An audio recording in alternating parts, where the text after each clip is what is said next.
Chaturanga Dandasana, also known as plank, is a pose supported by our palms and toes in which the body is parallel to the ground.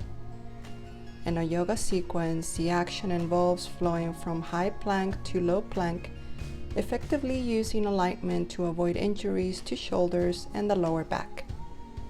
In this super short yoga tutorial, we will explore the common mistakes students make during this pose, how to fix it, and how we can make it easier or harder depending on our level of flexibility. So grab your mat, take a deep breath, and let's get flowing.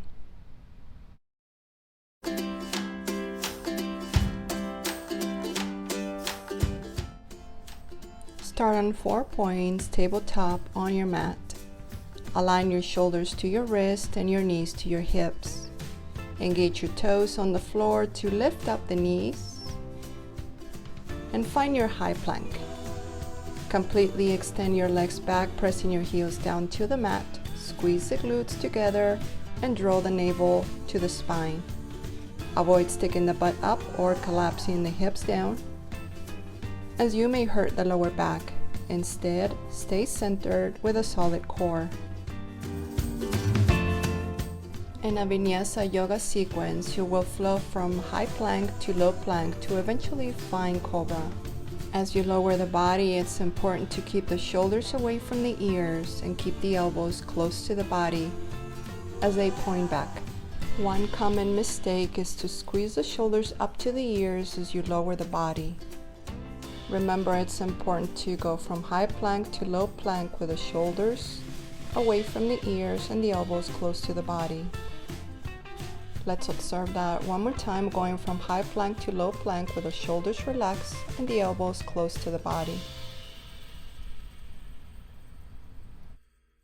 Now that you know the proper alignment, let's explore some variations. Variation number 1.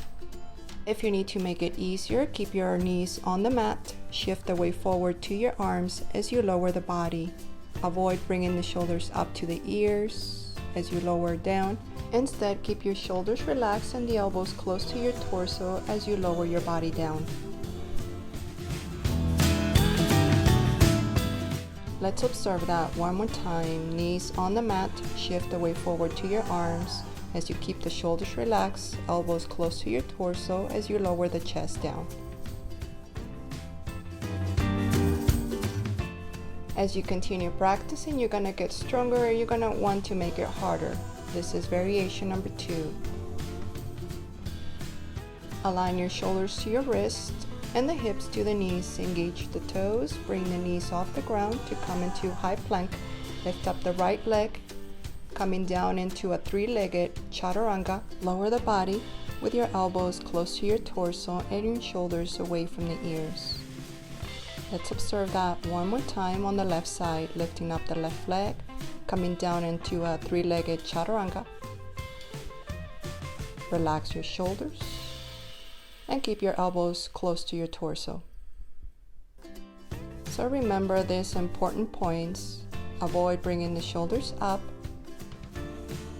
Instead, keep the shoulders relaxed and down.